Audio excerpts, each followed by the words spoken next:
Knowing the exact right time to put your plants outside in the spring can make or break your garden season. I'm going to tell you how.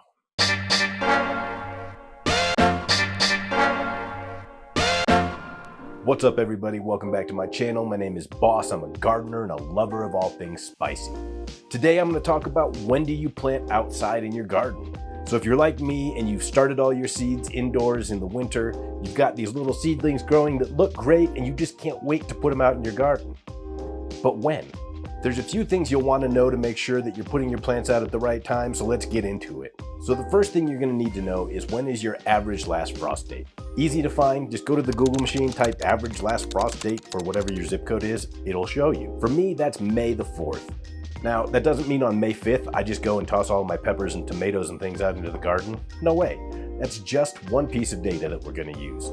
It's really important because frost kills most summer vegetables and plants and flowers, right? There is, of course, some things that are frost tolerant. You can put like crap like kale that nobody really wants to eat anyhow, but you can put this outside before your last frost and it'll grow. Often these will survive winters if they're not too cold. So exceptions to every rule. We're just trying to narrow in on when do I put out my summer plants, right? Tomatoes, peppers, in my case, those are the two big ones. Cucumbers, if you're growing berries, that kind of stuff, you really want to think ahead so you have a plan. But just knowing your average last frost date's not enough.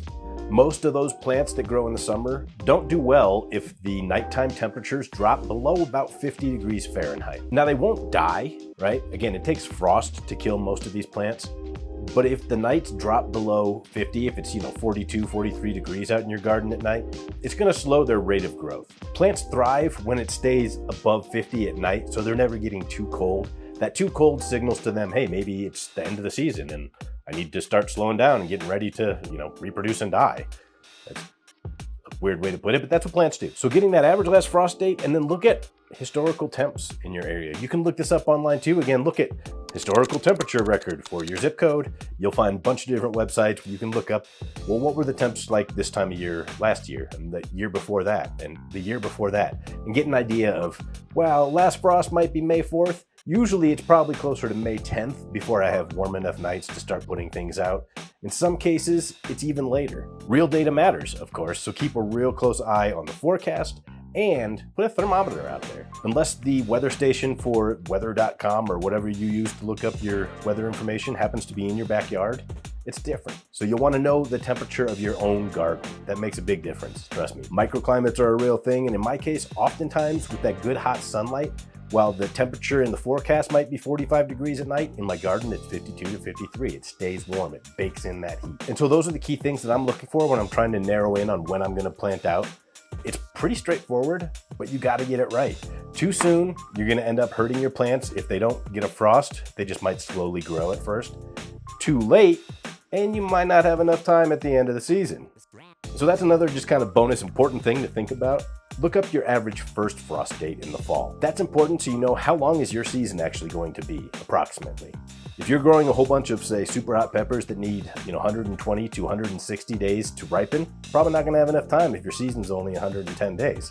And so you have to start thinking early in the season, am I going to need to do some sort of a season extender like row covers, or can I move these into a greenhouse or indoors somewhere at the end of the season to finish their ripening and growing? If not, maybe not the best plant for your garden.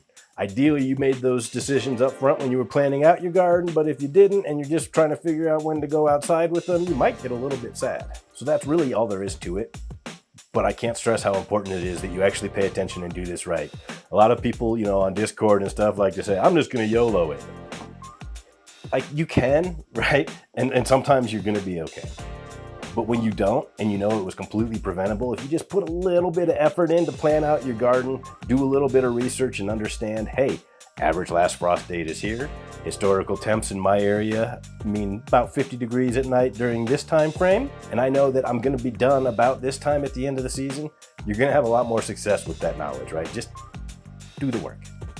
I've got a bunch more videos coming up. I'm also gonna talk about zones real soon because zones are something that I don't think people completely understand. So hit subscribe, hit the bell, leave a comment below if you have any questions. I'm happy to answer them. I'll see you again real soon with a bunch more content to help make your garden a success this year. And remember, plants help us grow.